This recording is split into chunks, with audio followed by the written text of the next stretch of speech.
ನಮಸ್ತೆ ಎಲ್ಲರಿಗೂ. ಎಲ್ಲ ಹೆಂಗದ್ರಿ? ಎಲ್ಲ ಆರಾಮದ್ರಿ ಅಂತ ಅಂದ್ಕೊಂಡಿದ್ದೀನಿ. ನಮ್ಮ ಉತ್ತರ ಕರ್ನಾಟಕ ಸೈಡು ಇದು ಒಂದು ಸ್ಪೆಷಲ್ ಪಲ್ಯನೇ ಅಂತ ಹೇಳ್ಬೋದು. ತುಂಬ ಈಸಿಯಾಗಿ ಮಾಡ್ಬೋದು. ಇಲ್ಲೇ ಐತೆ ನೋಡ್ರಿ, ತೋರಿಸ್ತಾ ಇದ್ದೀನಲ್ಲ, ಇದೇ ಪಲ್ಯ. ಇದು ಭೂಮಿ ಮ್ಯಾಗ ಬಳ್ಳಿ ಥರ ಹಬ್ಬಿರ್ತದ.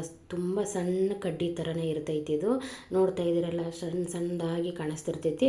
ಆಮೇಲಿಂದ ಇದು ಕಿತ್ಕೊಂಬರ್ಬೇಕಾದ್ರೆ ಬೇರು ಸಮೇತವಾಗಿ ಬಂದಿರ್ತೈತಿ. ಆಮೇಲೆ ಮಣ್ಣೆಲ್ಲ ಬಂದಿರುತ್ತೆ. ಅವು ನೋಡ್ತಾ ಇದ್ದೀರಲ್ಲ, ಬೇರನ್ನು ತೋರಿಸ್ತಾ ಇದ್ದೀನಿ. ಅಷ್ಟು ಸಣ್ಣ ಬೇರು ಇರ್ತಾವೆ. ನಾವು ಬೇರನ್ನು ನೋಡಿ ತೆಗಿಬೇಕಾಗುತ್ತೆ. ಕೆಲವೊಂದು ಸರಿ ಕಾಣಿಸೋದೇ ಇಲ್ಲ, ಅಷ್ಟು ಸಣ್ಣದಾಗಿರುತ್ತೆ. ಅದನ್ನೆಲ್ಲ ನಾವು ಕ್ಲೀನ್ ಮಾಡ್ಕೋಬೇಕಾಗುತ್ತೆ. ನೋಡ್ತಾ ಇದ್ದೀರಲ್ಲ, ನಾನು ಚೂಟಿ ತೆಗಿತಾ ಇದ್ದೀನಿ. ಆ ಥರ ನಾವೆಲ್ಲ ತೆಗಿಬೇಕು. ಆಮೇಲೆ ತೆಗೆದು ನಾನು ತೊಳೆದು ಇಟ್ಕೊಂಡ್ಬಿಟ್ಟಿದ್ದೆ. ಯಾಕಂದರೆ ಬಳ್ಳಿ ಥರ ಇರುತ್ತಲ್ಲ, ಅದನ್ನು ನಾನು ಸಣ್ಣದಾಗಿ ಎಲ್ಲನೂ ಚೂಟ್ಕೊಂಡು ಈ ಥರ ಕಟ್ ಮಾಡಿ ಇಟ್ಕೊಂಡಿದ್ದೆ ನೋಡಿರಿ. ಇದನ್ನೆಲ್ಲ ಮತ್ತೆ ಕ್ಲೀನಾಗಿ ತೊಳೆದಿದ್ದೆ, ಮಣ್ಣೆಲ್ಲ ಇರುತ್ತಲ್ಲ. ಈಗ ಗ್ಯಾಸ್ ಮ್ಯಾಗ ಒಂದು ಕಡಾಯಿನ ಇಟ್ಟೀನಿ. ಅದ್ರಾಗ ಸ್ವಲ್ಪ ಜಾಸ್ತಿ ಎಣ್ಣೆ ಹಾಕ್ಕೊಂಡಿನಿ ನಾನು. ಯಾಕಂದ್ರೆ ನೀರೆಲ್ಲ ಹಚ್ಚಂಗಿಲ್ಲ ಇದಕ್ಕೆ, ಬರೀ ಎಣ್ಣೆಲೆ ನಾವು ತಾಳ್ಸೋದ್ರಲ್ಲಿಂದ. ಅದಕ್ಕಾಗಿ ಎಣ್ಣೆ ಜಾಸ್ತಿ ಹಾಕಿನಿ. ಒಂದು ಉಳ್ಳಾಗಡ್ಡಿನ ತೊಗೊಂಡಿನಿ. ಉಳ್ಳಾಗಡ್ಡಿನ ಸೇರಿಸ್ಕೊತಾ ಇದ್ದೀನಿ ನೋಡಿರಿ ಎಣ್ಣೆಗೆ. ಇದಕ್ಕೆ ಜಾಸ್ತಿ ಏನು ನಾವು ಪದಾರ್ಥ ಹಾಕಬೇಕಾಗಿಲ್ಲ, ಏನಿಲ್ಲ. ಎಣ್ಣೆ, ಉಳ್ಳಾಗಡ್ಡಿ, ಸ್ವಲ್ಪ ನಾವು ಬೆಳ್ಳುಳ್ಳಿ ಹಾಕಿ ತಾಳ್ಸಿದ್ರೆ ಮುಗೀತು. ಇದು ತಿನ್ನೋಕೆ ಹೆಂಗಿರುತ್ತಂದ್ರೆ ಹುಳಿ ಹುಳಿ ಆಗಿರುತ್ತೆ. ಹಾಗಾಗಿ ಜಾಸ್ತಿ ಏನೂ ಹಾಕೋದು ಬೇಕಾಗಿಲ್ಲ. ಇಷ್ಟಿದ್ರೆ ಸಾಕು. ರೊಟ್ಟಿಗೆ, ನಮಗೆ ಜೋಳದ ರೊಟ್ಟಿಗೆ ತಿನ್ಬೋದು, ಗೊಂಜಾಳ ರೊಟ್ಟಿಗೆ ತಿನ್ಬೋದು ನಾವು. ಭಾರಿ ಚಲೋ ಇರುತ್ತೆ, ಬಾಯಿಗೆ ರುಚಿ ಇರುತ್ತೆ. ಯಾಕಂದ್ರೆ ಹುಳಿಯಾಗಿರ್ತದಲ್ಲ, ಅದಕ್ಕೋಸ್ಕರ ಬಾಯಿಗೆ ರುಚಿಯಾಗಿರುತ್ತೆ ಈ ಪಲ್ಯ.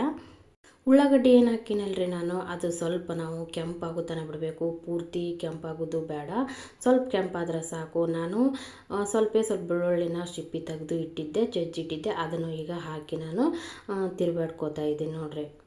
ಪಲ್ಯನ ಸ್ವಚ್ಛ ಮಾಡೋದು ಸ್ವಲ್ಪ ತಡ ಹತ್ತದ. ಯಾಕಂದ್ರೆ ಸಣ್ಣದಾಗಿರ್ತದಲ್ಲ, ನಾವು ಬೇರುಗಳಿರ್ತಾವೆ ಅಂತ ಹೇಳಿದ್ನೆಲ್ಲ, ಹುಡುಕಿ ಸ್ವಚ್ಛ ಮಾಡ್ಕೋಬೇಕಾಗತ್ತೆ. ಅದು ಮಾತ್ರ ತಡ ಹತ್ತದ. ಎಲ್ಲ ಸ್ವಚ್ಛ ಮಾಡ್ಕೊಂಡಿಂದ ನಾವು ಪಾಣೆ ಹಾಕಿದ್ದಂತರೂ ಲೇಟ್ ಆಗೋದಿಲ್ಲ ನೋಡ್ರಿ. ಭಾಳ ಜಲ್ದಿ ಮಾಡ್ಕೋಬೋದು ಇದನ್ನು. ನೋಡ್ರಿ, ಇಲ್ಲಿ ಕಂದು ಬಣ್ಣ ಬಂದವು. ಸ್ವಲ್ಪ ನಾನೀಗ ಏನು ತೊಳೆದಿಟ್ಟಿದ್ನೆಲ್ಲ ಆ ಪಲ್ಯನ ಇದಕ್ಕೆ ನಾನು ಸೇರಿಸ್ಕೋತಾ ಇದ್ದೀನಿ ನೋಡ್ರಿ. ಹಾಕಿ ಇದನ್ನು ಎಣ್ಣೆಗೆ ನಾವು ಹುರ್ಕೊಂಡು ಬಿಡೋನು. ನೀವಂತೂ ನೋಡಕತ್ತೀರಿ, ನಾನು ಯಾವುದೇ ಪದಾರ್ಥ ಇಲ್ಲಿ ಜಾಸ್ತಿ ಏನೂ ಬಳಸಿಲ್ಲ. ಇಷ್ಟೇ ಹಾಕಿದ್ರೆ ಸಾಕು. ಇದು ರೊಟ್ಟಿ ಜೊತೆ ಭಾಳ ಚಲೋ ಇರ್ತೈತಿ, ತಿನ್ನಕ್ಕ ಮಸ್ತಾಗಿರ್ತೈತಿ. ಯಾಕಂದ್ರೆ ಹುಳಿ ಆಗಿರ್ತದಲ್ಲ, ಅದ್ರ ಸಂಬಂಧಾಗಿ ನಮ್ಮ ಉತ್ತರ ಕರ್ನಾಟಕ ಮಂದಿಗೆ ಇದು ಪ್ರತಿಯೊಬ್ಬರಿಗೆ ಇಷ್ಟ ಐತಿ. ಮಾರ್ಕೆಟ್ನಾಗ ಬಂದ ತಕ್ಷಣ ಇದನ್ನು ತಂದು ಮಾಡ್ತಾರೆ ಎಲ್ಲರೂ. ನನಗೂ ಕೂಡ ಅದೇ ಥರ ತಿನ್ನಬೇಕು ಅಂತ ಅನ್ನಿಸ್ತು. ನಾನು ತಂದು ನಿಮಗೆ ಯಾಕೆ ತೋರಿಸ್ಬಾರ್ದು ಅಂತ ನನಗೆ ಅನ್ನಿಸ್ತು. ಅದಕ್ಕೋಸ್ಕರ ವಿಡಿಯೋ ಹಾಕಿದ್ದೀನಿ. ನಿಮ್ಮ ಊರ ಕಡೆ ಈ ಪಲ್ಯಕ್ಕೆ ಏನಂತ ಹೆಸರೈತಿ ಅಂತ ಕಮೆಂಟ್ ಬಾಕ್ಸ್ ಒಳಗೆ ಹಾಕ್ರಿ. ನಾವಂತರೂ ಇದಕ್ಕೆ ಗೋಳಿ ಪಲ್ಯ ಅಂತ ನಾವು ಕರಿತೀವಿ. ನೋಡಿದ್ರಲ್ಲ, ಈಗ ಎಣ್ಣೆ ಹಾಕಿನಿ ಉಳ್ಳಾಗಡ್ಡಿ ಜೊತೆ. ಇದನ್ನು ನಾವು ಒಂದು ಸ್ವಲ್ಪ ಹಿಂಗೇನೆ ತಿರುಗಾಡ್ಕೋಬೇಕಾಗುತ್ತೆ. ಯಾಕಂದರೆ ನೀರು ಹಾಕಲ್ಲ, ಎಣ್ಣೆ ಒಳಗೇನೆ ಅದು ಚೆಂದಾಗೆ ಹುರ್ಕೋಬೇಕಾಗುತ್ತಲ್ಲ. ಅದ್ರ ಸಂಬಂಧಾಗಿ ನಾವು ಎಲ್ಲ ಮಿಕ್ಸ್ ಮಾಡ್ಕೋಬೇಕಾಗುತ್ತೆ. ಹಾಗೆ ಕೈ ಬಿಟ್ಟೇವಪ್ಪ ಅಂತಂದ್ರೆ ಒಂದು ಕಡೆದು ಕುದ್ದಂಗೆ ಆಗುತ್ತೆ, ಇನ್ನೊಂದು ಕಡೆದು ಕುದಿದಿಲ್ಲ. ಅದಕ್ಕೋಸ್ಕರ ನಾವು ತಿರುಗಾಡ್ಬೇಕಾಗುತ್ತೆ. ಈಗ ನೋಡಿರಿ, ಇದು ಎಲ್ಲ ರೆಡಿ ಆಗೈತಿ. ಆಮೇಲಿಂದ ನಮಗೆ ಎಷ್ಟು ಬೇಕು ಅಷ್ಟು ನಾನು ಮಸಾಲೆ ಖಾರನ ಹಾಕ್ಕೊಳಕತ್ತೀನಿ. ಬ್ಯಾಡ್ ಅಂದವರು ನಾವು ಹೆಂಗೆ ಕಡ್ಲಿ ಪಲ್ಯಕ್ಕೆ ನಾವು ಹಸಿ ಮೆಣ್ಸಿಕಾಯಿ ಬೆಳ್ಳುಳ್ಳಿನ ಹಾಕಿಬಿಟ್ಟು ನಾವು ಪಾಣೆ ಹಾಕ್ತೀವಲ್ಲ, ಅದೇ ಥರ ನಾವು ಹಸಿ ಮೆಣ್ಸಿಕಾಯನ್ನು ಹಾಕ್ಕೋಬೋದು.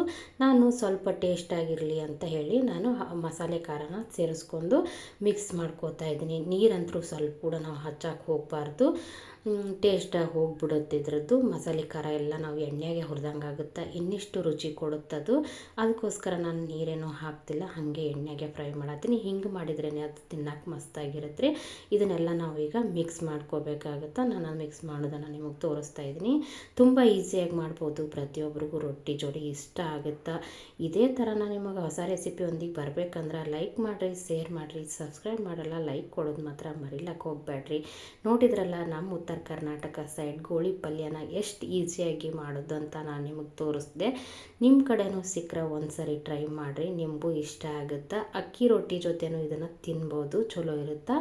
ನೋಡಿದ್ರಲ್ಲ, ಎಷ್ಟು ಈಸಿಯಾಗಿ ಮಾಡಿದೆ. ಇನ್ನು ಮುಂದಿನ ವೀಡಿಯೋದಾಗ ನಿಮಗೆ ಸಿಗ್ತೀನಿ. ಹೋಗಿ ಬರಲ್ಲ. ನಮಸ್ತೆ.